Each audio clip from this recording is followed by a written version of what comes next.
With Xenoblade 3 just around the corner promising to finally unite the storylines of Xenoblade and Xenoblade 2, we thought it might be helpful to offer a quick refresher on what you'll want to know prior to Xenoblade 3. This will include both Xenoblade 1 and 2 along with their expansions Future Connected and Torna the Golden Country respectively. Of course, as anyone who already knows the story can attest, explaining the lore leading up to Xenoblade Chronicles 3 is impossible to do without substantial spoilers for the rest of the series, so you've been warned. We're also only going to be exploring the mainline Xenoblade titles. While it's possible that they may somehow work Xenoblade X into the primary storyline at some point, and trust me, there are already plenty of fan theories out there to make that work, for our purposes, we will be treating that as an entirely separate universe. We also won't be discussing any possible ties to any other games that bear the Xeno prefix, because for legal reasons, these games have nothing to do with each other. Nothing. At all. Finally, I'll note that this is by no means a complete synopsis, only the things that may actually be important to know going into Xenoblade 3. Those kids stealing a boat in Xenoblade 2 is a fun questline, but ultimately isn't likely to have any long-lasting effects. Now, the Xenoblade games have a lot of plot twists, so the easiest place to start is actually at the end of the games, where we learn how everything began. Everything in Xenoblade traces back to one critical moment aboard a space station orbiting Earth called the Beanstalk. The station is under attack by a mysterious force known as the Saviorites. We know pretty much nothing about the Saviorites, but they appear to be some sort of rebel faction presumably fighting against the ruling power on Earth. The Beanstalk's defense force, mechanized defenders called Echelon Sirens, prove to be no match for the Saviorites, prompting the station's director to order the deployment of another giant mech called Ion. However, Ion is powered by a mysterious object known as the Conduit, and the director soon finds they've been locked out of access to the Conduit by a scientist named Professor Klaus. What exactly the Conduit is, we don't know, but according to an official model kit released as merchandise for Xenoblade Chronicles 2, we do know that it was discovered on Earth at the end of the 21st century in Africa. And yes, I know I said we weren't going to tie anything to Xenosaga, but the origin story from that model kit lines up perfectly with the opening cutscene of Xenosaga. Just putting that out there. Anyway, Klaus believes that the Conduit was a gift from some sort of divine entity, and that it will allow mankind to become gods. Another scientist, Galia, objects due to the inherent danger in what he's trying to do, but Klaus is confident that the Conduit will take them to an entirely new world. As Klaus activates the Conduit, the world is circled by a ring of light, and clouds appear to swirl across the surface, before a wave of energy ultimately bursts out across the universe. As it turns out, the Conduit is a gateway to parallel universes, and Klaus, Galia, and humanity were scattered across them. In one reality, planet Earth is engulfed in a massive sea of clouds, becomes Allrest and the setting for Xenoblade 2, and the ruins of Earth of old still lie beneath the Cloud Sea, coming to be known as the Land of Moritha. Klaus himself was torn apart, with one half remaining in the space station above Allrest, and another being sent to the new universe created by the Conduit. In both worlds, he would serve as a god, but in very different ways. One half of Klaus was born again in the new universe alongside Galia. Both became equally powerful gods, with Klaus being renamed as Zanza and Galia becoming Meyneth. Each existed as a soul within a giant titan. Zanza resided in the Bionis and Meyneth within the Mechonis. Soon they grew lonely, so each created life in their image.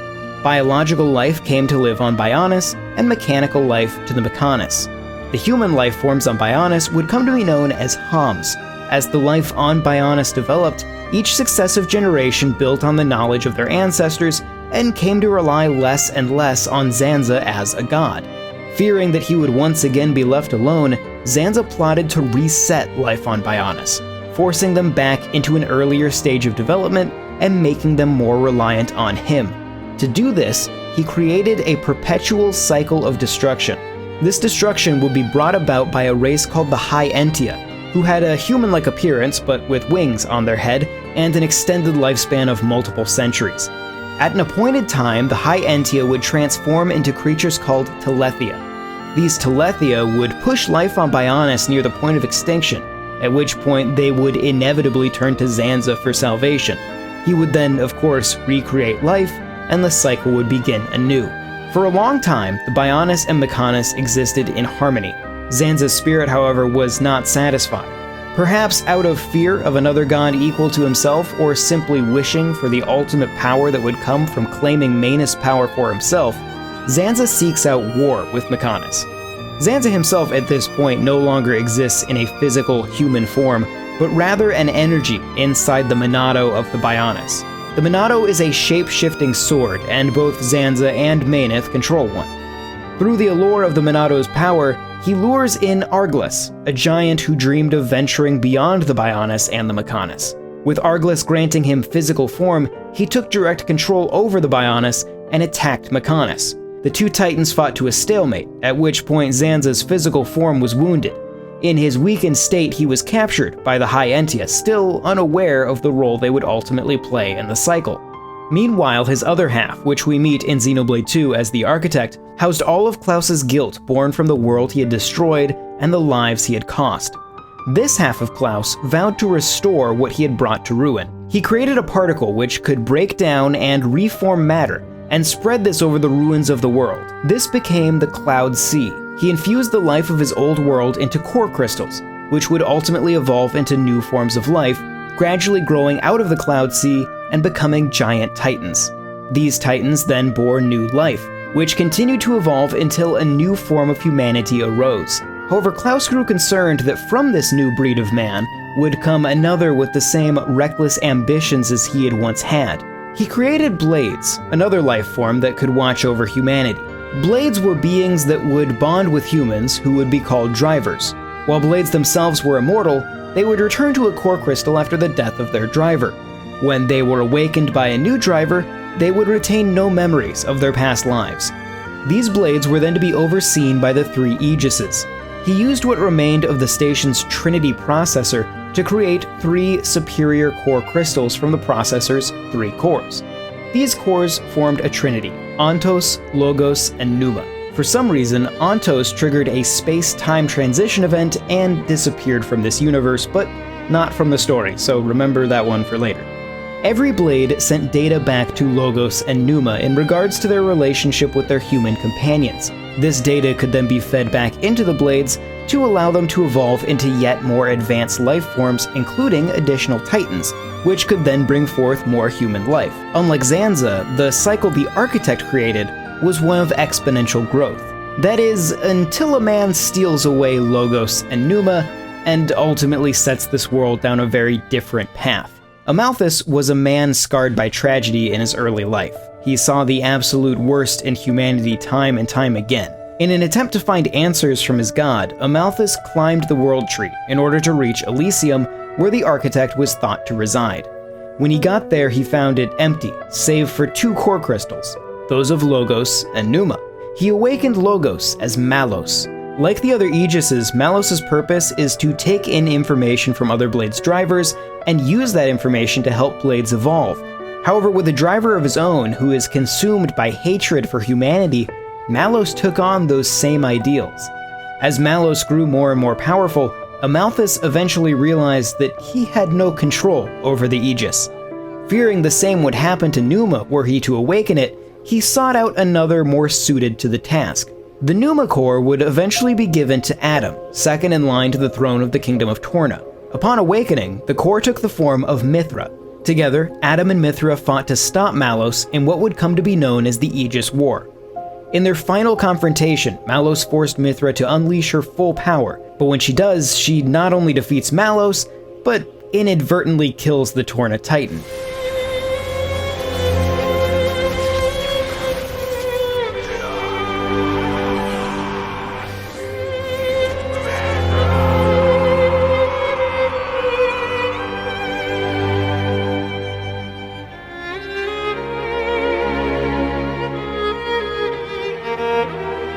In her grief, she took on a new form, called Pyra, to create a barrier between herself and her true power. Adam reluctantly agreed to seal Pyra beneath the Cloud Sea so that her core crystal could never fall into the wrong hands.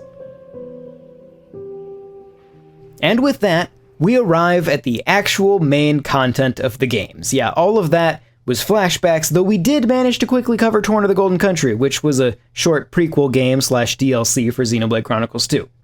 Alright, let's hop back over to Xenoblade 1 and meet our boy Shulk. Shulk was just a child when he came into contact with Zanza's Minato. His parents were part of an expedition exploring the Valak Mountains. Inside a remote tower, they found the Minato, which once again housed Zanza's weakened spirit. He absorbed the life force of the expedition team, and with his powers restored, he took up residence in the body of young Shulk.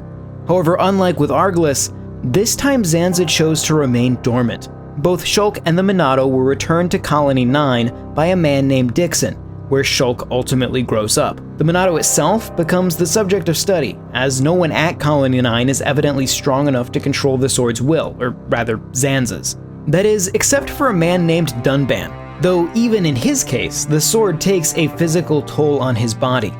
After defeating the Mechon at the Battle of Sword Valley, in which the Mechon attempted to invade Bionis, Dunban is ultimately left with his right arm mostly paralyzed. A year later, when Colony 9 itself comes under attack, Shulk takes up the sword in a moment of panic, and finds that not only is he capable of wielding it, but he's also able to use it to see brief glimpses of the future. With it, Shulk, along with his friends Fiora and Ryan, are able to fight back the invading Mechon. However, during the fight, Fiora is seemingly killed by Metalface, a unique Mechon capable of speech and largely invulnerable to the Minato's power. Stricken by grief, Shulk pledges revenge on the Mechon, and he and Ryan set off across the Bionis on a long journey to the Mechonis. Along their travels, Shulk and Ryan pick up a variety of other party members, including a healer named Sharla, Ricky, a hero chosen by the Nopon to aid them, and Dunban himself. Oh, and by the way, Dunban is Fiora's brother. I forgot to mention that earlier, so naturally, he's a bit upset with the Mechon too. Eventually they come to Aerith Sea by way of the Machna Forest. Here, the princess of the High Entia, Melia, joins their party.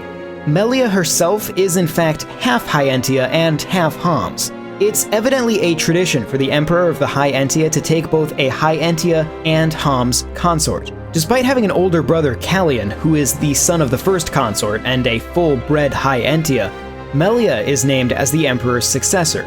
This rubs Callian's mother, the first consort, the wrong way, and she sends her daughter Tyria, who is herself half Homs from a father that apparently isn't the Emperor, to kill Melia. Tyria ultimately fails and harbors a bit of a grudge against Melia.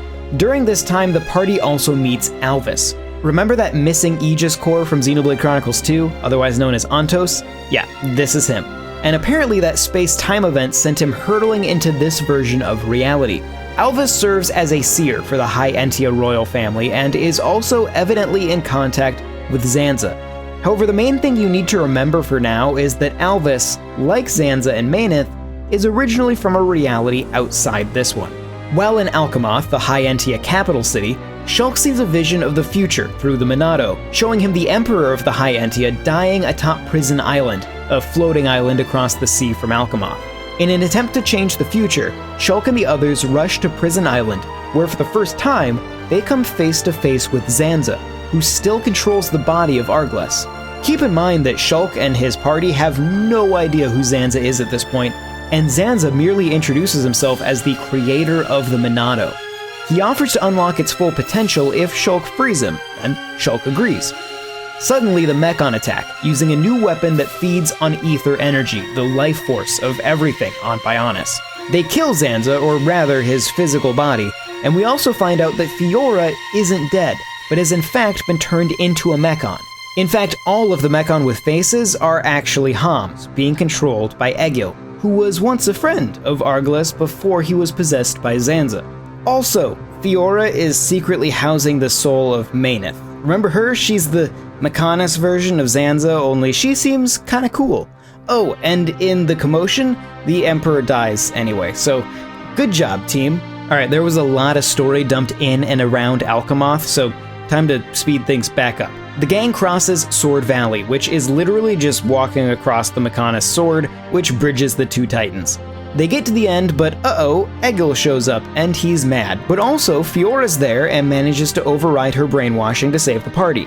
And by save, I mean send them hurtling down for miles into the ocean. But don't worry, there's no fall damage in Xenoblade as long as you fall in water. So they just wash upon the Mechonis' arm, which was cut off during its battle with the Bionis. Shulk and Fiora wake up on a beach, and guess what?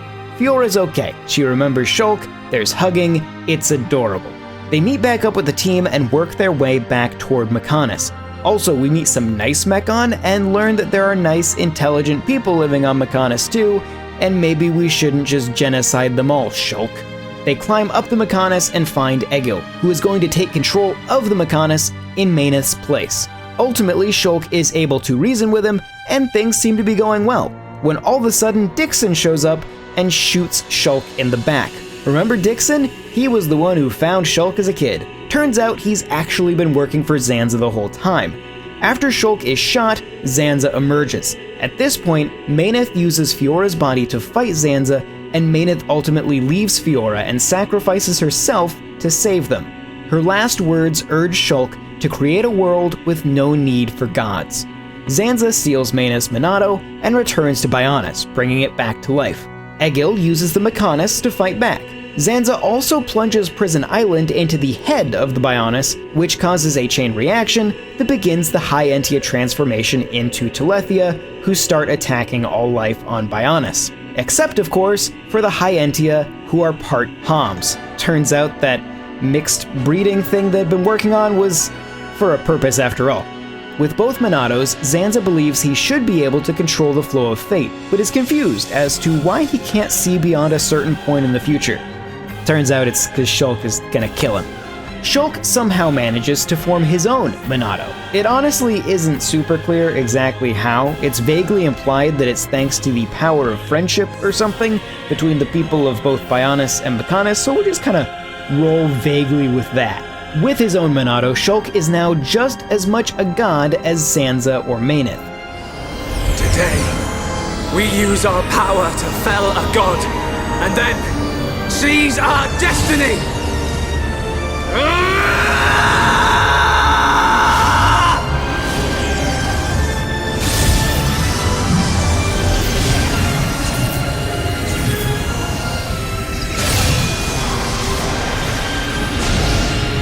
All that I am is fading.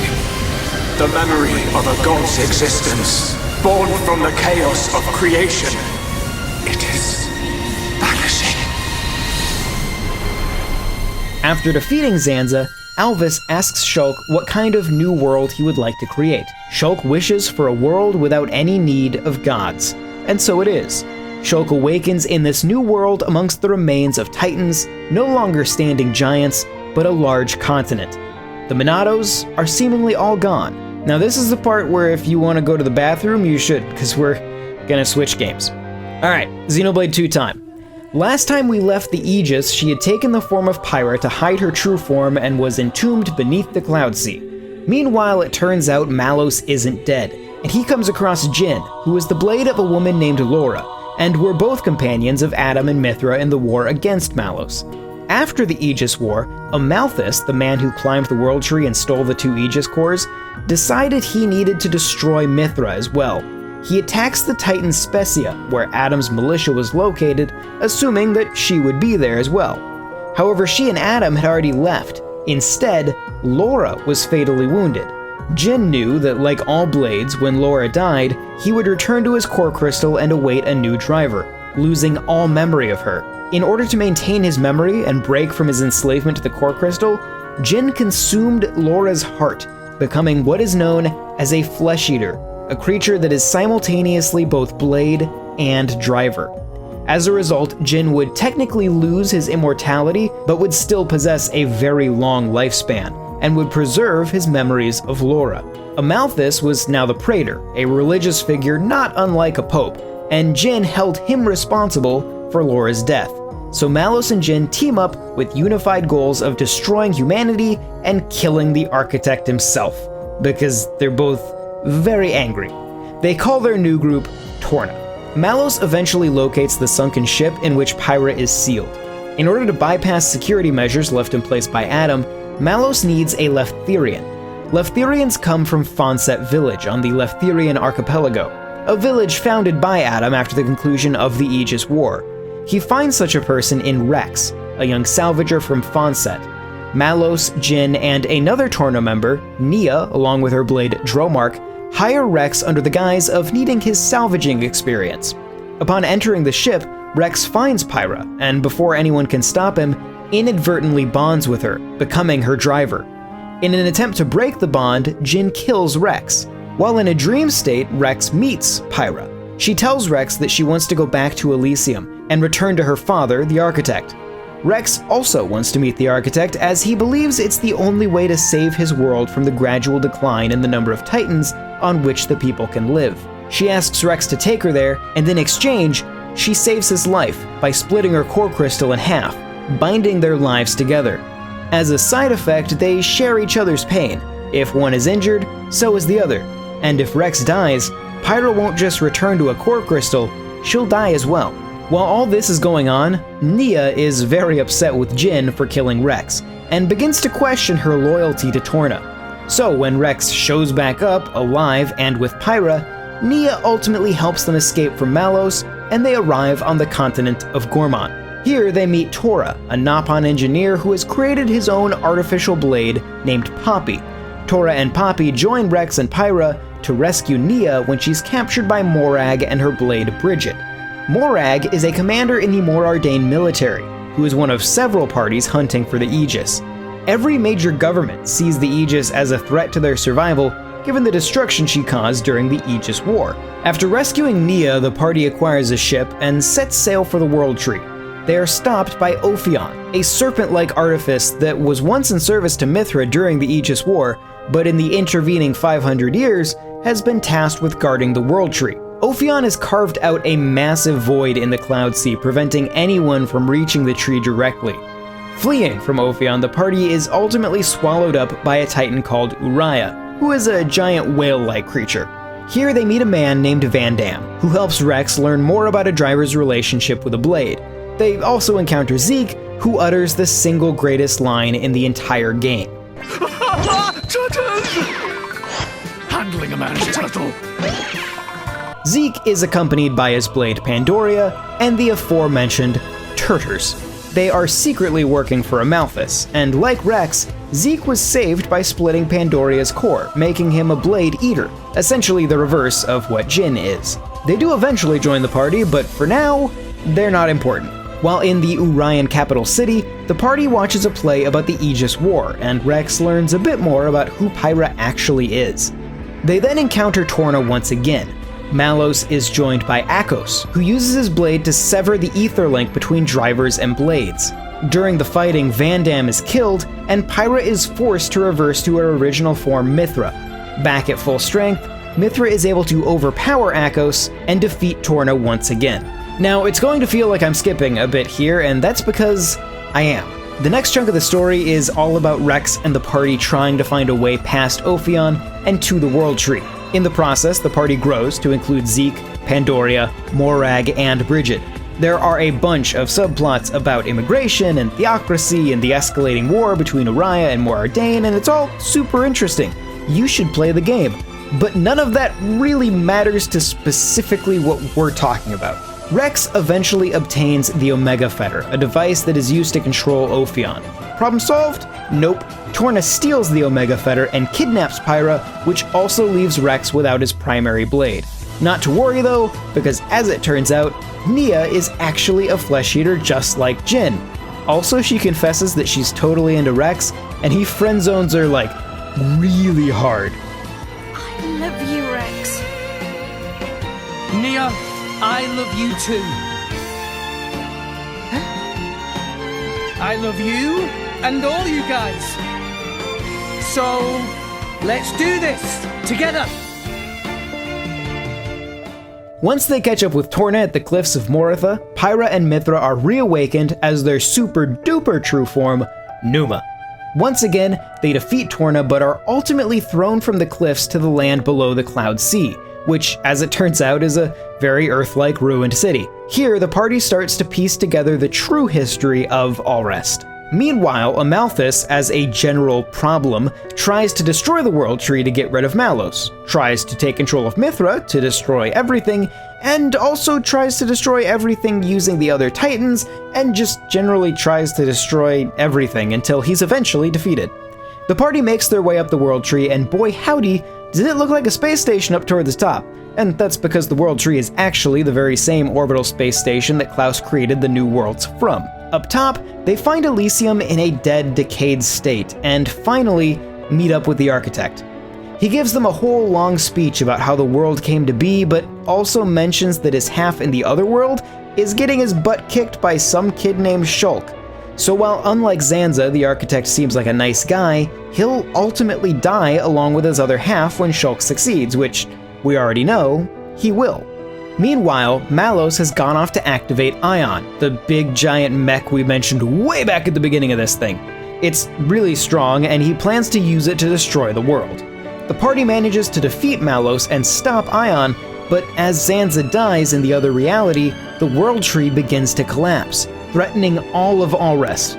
Numa decides to stay behind to use Ion to destroy the World Tree in order to save the rest of the world below, with the assumption that she too will be caught up in the blast. She gives Rex the other half of the core crystal they've been sharing, absolving their link.